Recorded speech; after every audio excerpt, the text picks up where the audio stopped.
ತಮಿಳುನಾಡಿಗೆ ಕಾವೇರಿ ನೀರು ಬಿಡುಗಡೆ ಮಾಡುವಂತೆ ಸಿಡಬ್ಲ್ಯೂಆರ್ಸಿ ಮತ್ತು ಸಿಡಬ್ಲ್ಯೂಎಂಎ ಆದೇಶ ನೀಡಿರುವ ಬೆನ್ನಲ್ಲೇ ಮಂಡ್ಯದಲ್ಲಿ ಕಾವೇರಿ ಕಿಚ್ಚು ಮತ್ತಷ್ಟು ಭುಗಿಲೆದ್ದಿದೆ.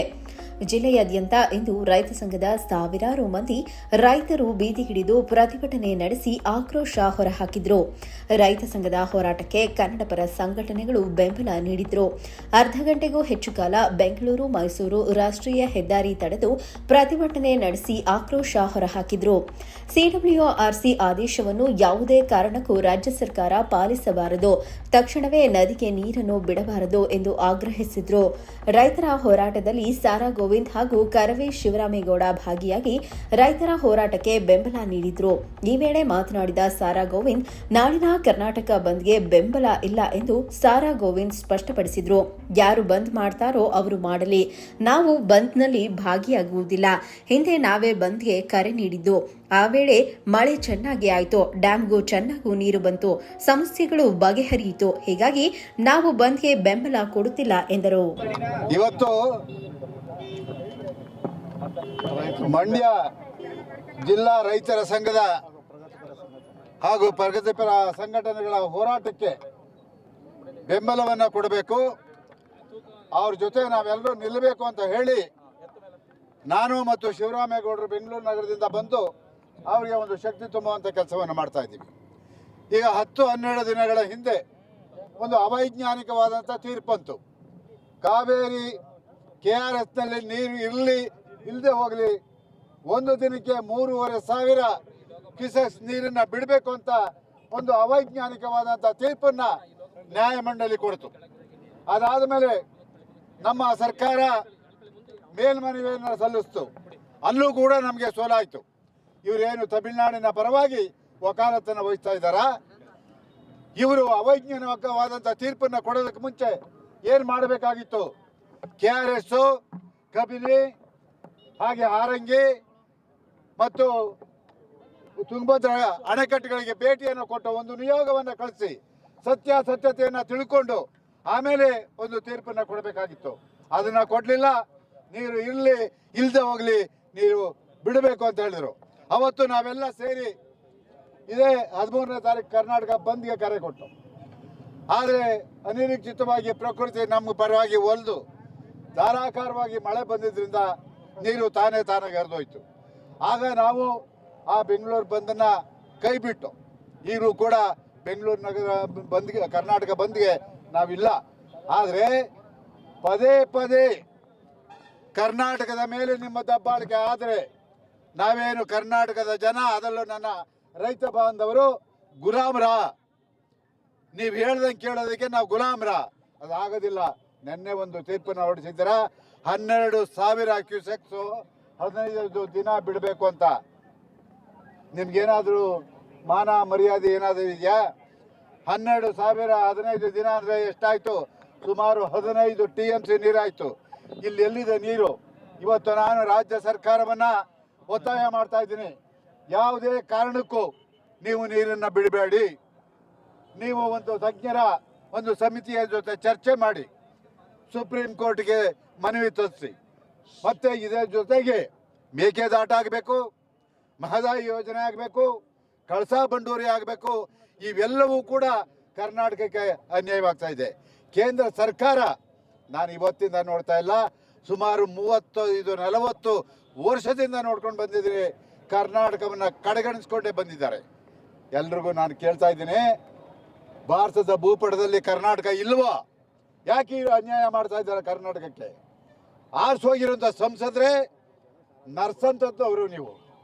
ನಿಮಗೆ ಶಕ್ತಿ ಇಲ್ಲ, ರಾಜೀನಾಮೆ ಕೊಟ್ಟು ಬನ್ನಿ. ಕಳೆದ ನವೆಂಬರು ಅಂದರೆ 1991ನೇ ಇಸ್ವಿನಲ್ಲಿ ಇದೇ ರೀತಿ ಹೋರಾಟ ಆದಂಥ ಸಂದರ್ಭದಲ್ಲಿ ಅವತ್ತು ಮಂಡ್ಯದ ಗಂಡು ಅಂಬರೀಷ್ ಅವರು ಮಂತ್ರಿ ಆಗಿದ್ರು. ಮಂಡ್ಯ ಜನ ಅವ್ರನ್ನ ಒತ್ತಾಯ ಮಾಡಿದ್ರು, ನೀವು ಹೇಗೆ ಕಾವೇರಿ ತೀರ್ಪನ್ನು ಒಪ್ಕೋತೀರಾ ಅಂತ ಹೇಳಿದಾಗ ದೊಡ್ಡ ಮನುಷ್ಯ ರಾಜೀನಾಮೆ ಕೊಟ್ಟು ಡೆಲ್ಲಿಯಿಂದ ವಾಪಸ್ ಮಂಡ್ಯಕ್ಕೆ ಬಂದರು.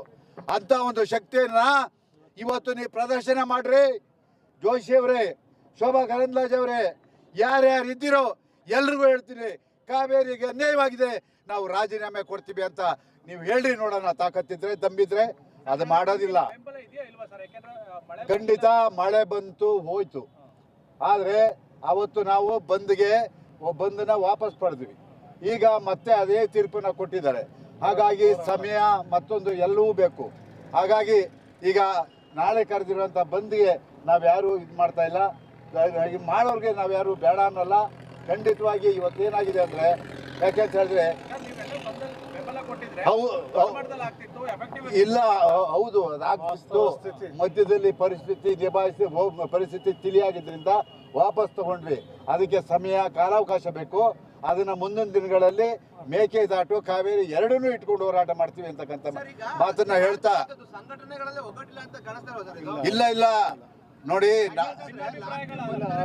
ಇಲ್ಲ ಅದು ನಮ್ಮ ಅಭಿಪ್ರಾಯ ನೋಡಿ. ಮಧ್ಯದಲ್ಲಿ ಏನಾಯ್ತು, ಇವತ್ತು ಕೂಡ ಇಲ್ಲಿ ಕೂಡ ನಾನು ಒಂದು ಮಾತಾಡ್ತೀನಿ, ಇಲ್ಲಿ ಕೂಡ ನನ್ನ ರೈತ ಬಾಂಧವರು ಮಳೆ ಆದ ಮೇಲೆ ಹೋರಾಟವನ್ನ ಕೈ ಬಿಟ್ಟರು ತಾನೆ.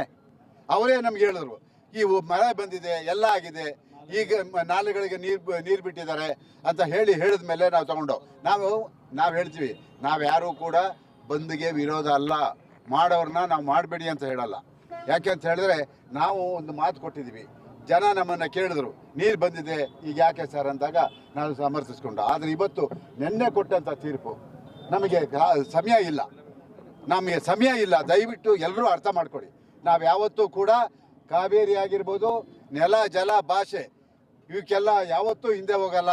ಅದಕ್ಕೋಸ್ಕರ ನಿಮ್ಮ ಜೊತೆ ಇವತ್ತು ಬಂದಿದ್ದೀವಿ. ಖಂಡಿತವಾಗಿ ಮುಂದಿನ ದಿನಗಳಲ್ಲಿ ಇದಕ್ಕಿನ್ನ ದೊಡ್ಡ ಮಟ್ಟದಲ್ಲಿ ಹೋರಾಟವನ್ನು ಮಾಡ್ತೀವಿ ಅಂತ ಮಾತನ್ನ ಹೇಳ್ತಾ ಈಗ ಸದ್ಯಕ್ಕೆ ಅದನ್ನ ಹಿಂದೆ ಪಡೆದಿದ್ದೀವಿ. ಪ್ರತಿಭಟನೆ ಅದನ್ನ ನಡೆಯುತ್ತೆ. ಈಗ ನಾಳೆ ಸಾಧ್ಯವಾದ್ರೆ ನಾವು ಮುಖ್ಯಮಂತ್ರಿಯವರನ್ನ ಭೇಟಿ ಮಾಡಿ ನೀರನ್ನ ಯಾವುದೇ ಕಾರಣದಲ್ಲೂ ಬಿಡಬೇಡಿ ಅಂತ ಹೇಳ್ಬಿಟ್ಟು ಆಮೇಲೆ ಒತ್ತಡವನ್ನು ತರ್ತಾ ಇದ್ದೀವಿ. ಸರ್, ಒಂದ್ ಕಡೆ ನೀವು ಬಂದ್ಗೆ ಬೆಂಬಲ ಕೊಡಲ್ಲ ಅಂತೀರಿ, ಇನ್ನೊಂದ್ ಕಡೆ ಬಂದ್ ಮಾಡ್ತಾ ಇದಾರೆ. ಮತ್ತೊಂದ್ ಕಡೆ ತಮಿಳುನಾಡು ಸುಪ್ರೀಂ ಕೋರ್ಟ್ ಹೋಗಿದೆ, ಅಲ್ಲಿ ನಮ್ಗೆ 40 TMC ಅದೇ ಹೇಳಿದ್ದು, ಅದೇ 12,000 ಕ್ಯೂಸೆಕ್ ನೀರು ಬಿಡಿ ಅಂತ ಹೇಳಿದ್ದಾರೆ. ಅವೈಜ್ಞಾನಿಕವಾದಂತ ತೀರ್ಪನ್ನ ಕೊಟ್ಟಿದ್ದಾರೆ. ಅವ್ರೇನ್ ಅನ್ಕೊಂಡವ್ರೆ, ಅವ್ರೇನ್ ಅನ್ಕೊಂಡಾರೆ, ನಾವು ಕೂಡ ನಮ್ಮ ಸರ್ಕಾರವನ್ನ ಕೇಳ್ತಾ ಇದ್ವಿ, ದಯವಿಟ್ಟು ಸುಪ್ರೀಂ ಕೋರ್ಟ್ಗೆ ನೀವು ಮನವಿ ಸಲ್ಲಿಸಿ ಏನೇ ಆಗಲಿ.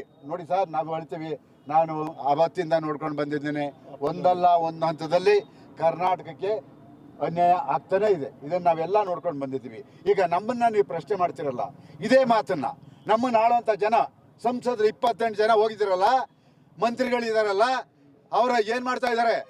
ನೀವೇನಲ್ಲೋ ಕತ್ತ ಕಾಯ್ತಾ ಇದ್ದೀರಾ? ಈ ರಾಜ್ಯದ ಪರವಾಗಿ ಧ್ವನಿ ಎತ್ತಲ್ವಾ ನೀವು? ಜನ ನಿಮ್ಮನ್ನ ಆರಿಸ್ಕಳಿಸಿಲ್ವಾ? ಜವಾಬ್ದಾರಿ ಇಲ್ವಾ? ನಿಮ್ಗೇನಾಗಿದೆ? ಕೊಡಿ ಒಬ್ಬರು ರಾಜೀನಾಮೆ ನೋಡೋಣ ಕಾವೇರಿಗೋಸ್ಕರ. ಕೊಟ್ರೆ ಇಡೀ ಜನ ನಿಮ್ಮನ್ನು ಒಪ್ಕೋತಾರೆ.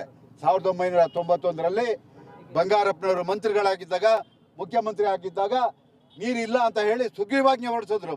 ಆ ಶಕ್ತಿ ಇವತ್ತು ಯಾರಿಗಿದೆ ಹೇಳಿ? ಇವತ್ತು ಆ ಕೆಲಸನ ನಾನು ಮಾನ್ಯ ಮುಖ್ಯಮಂತ್ರಿಯವರಲ್ಲಿ ಮನವಿ ಮಾಡ್ಕೊಳ್ತೀನಿ. ಇವತ್ತು ಆ ನಿರ್ಧಾರ ನೀವು ತಗೊಳ್ಳಿ, ನಿಮ್ಮ ಜೊತೆ ಜನ ಇರ್ತಾರೆ. ಆ ನಿರ್ಧಾರವನ್ನು ನೀವು ಇವತ್ತು ಏನು ಚರ್ಚೆ ಮಾಡ್ತಾ ಇದ್ದೀರೋ, ಇವತ್ತು ಮಾತುಕತೆ ಆಡ್ತಾ ಇದ್ದೀರೋ, ಅಲ್ಲಿ ನಿರ್ಧಾರ ತಗೊಂಡು ನೀರು ಬಿಡಲ್ಲ, ನಾವು ಸುಪ್ರೀಂ ಕೋರ್ಟ್ಗೆ ಮನೆಗೆ ಹೋಗ್ತೀವಿ ಅಂತ ಆ ತೀರ್ಮಾನ ಇವತ್ತು ನೀವು ರೈತರ ಪರವಾಗಿ ತಗೋಬೇಕು ಅಂತ ಒತ್ತಾಯ ಮಾಡ್ತಾ ಇದ್ದೀನಿ. ಈಗ ರಕ್ಷಣಾ ವೇದಿಕೆಯ ಶಿವರಾಮೇಗೌಡರು ಮಾತಾಡ್ತಾರೆ. ಯಾರು ಮಾತಾಡ್ತಾರೆ? ಅಲ್ಲ, ಎಲ್ಲರೂ ಬೆಂಬಲ ವ್ಯಕ್ತಪಡಿಸಿದ್ದಾರೆ.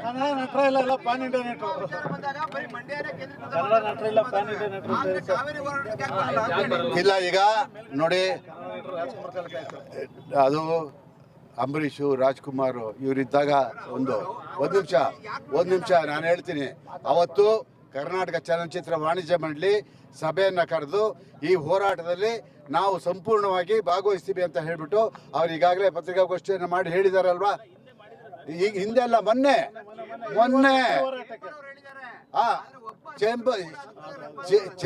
ಚೇಂಬರ್ ಹೇಳಿದ್ಮೇಲೆ ಆದ್ರೂ ಎಲ್ಲರ ಧ್ವನಿ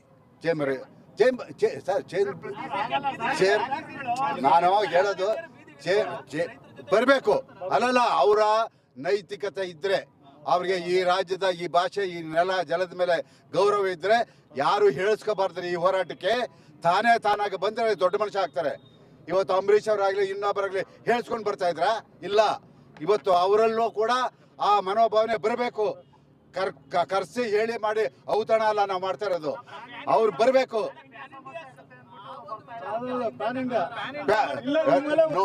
ನಿಮ್ಮಲ್ಲೇ ಉತ್ತರ ಇದೆ ಅಂತ ಬರ್ತಾ ಇದ್ದ ಚಿತ್ರ ನಿಷೇಧ ಮಾಡಿ ಏನಾಗುತ್ತೆ ನೋಡೋಣ. ಬರಬೇಕು, ಆಗ ಅವ್ರಿಗೆ ಬುದ್ಧಿ ಬರುತ್ತೆ. ಮಾತಾಡಿ.